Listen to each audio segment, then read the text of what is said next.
Do you really want to open this box? I mean it. No, actually, you're an English journalist, and we can now discuss selections, whatever, until the World Cup starts. It's one of the reasons why you make massive stories of these kind of things, why the team cannot prepare properly. If you ask me for my honest opinion, we will create headlines. That's clear. You want that? Helps Germany maybe, I'm not sure, but it doesn't help England. I don't know why we do that. It's a situation that a manager picks a player or not, which I would decide obviously differently, but I'm not in charge for this team, and that's why it is so. If we want to discuss it, I have a lot of things to say, but I'm really not sure that it makes sense. Well, I'm happy to discuss it as well. Yeah, and of course you are happy. I mean, I find it surprising that he's... Is anybody else interested in the subject, or is it just Sky? I find it interesting only because... Dom is not here. Oh, you are here. Sorry, I'm hiding. Yeah. I find it interesting because obviously Trent has won just 17 caps since his debut in 2018, and only one of those has come in the last year as well. We all know the qualities that Trent has.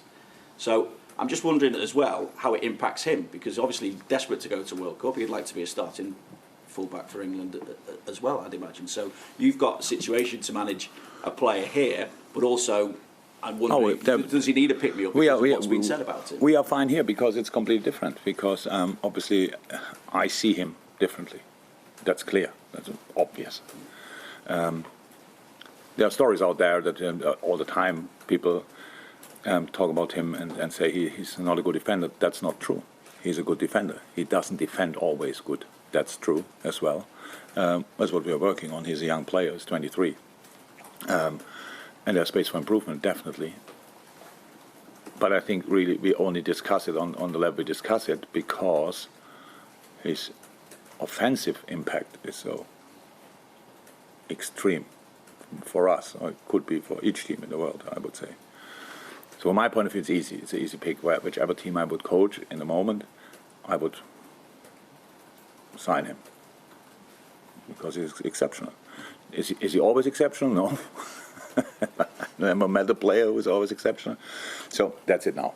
But the rest now it's Gareth's job to find a team. And England is obviously blessed with a lot of really, really talented players on a similar position, and it's difficult to line them all up together. In this specific case, it could work because obviously Reece James can play in a three in the back. They did that for Chelsea pretty well.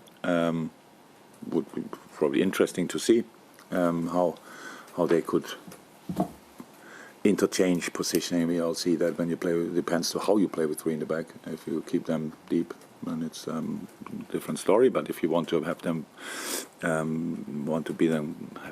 being involved in offensive situations, then Reece James, even as a centre back, could be involved in that. All these kind of things, the tactical stuff, not too interesting. But again, it's Gareth's decision, and we made a decision. And again, the only thing I can really say, I see it differently, but that doesn't mean it's right or wrong. I just see him every day, and for Trent now, that's probably the most important. He came back. He came not in, and was in party mood, but he was not. He just accepts the decision of the manager as well, because he understands football pretty well. He's an extremely smart boy. And did everything right. And as a player, you never can do more than offer what you can offer. And then in football, there's one guy who decides if that's enough or not, and that's the manager. And here, more often than not, it is. It's the case that he's picked, and for England, obviously not.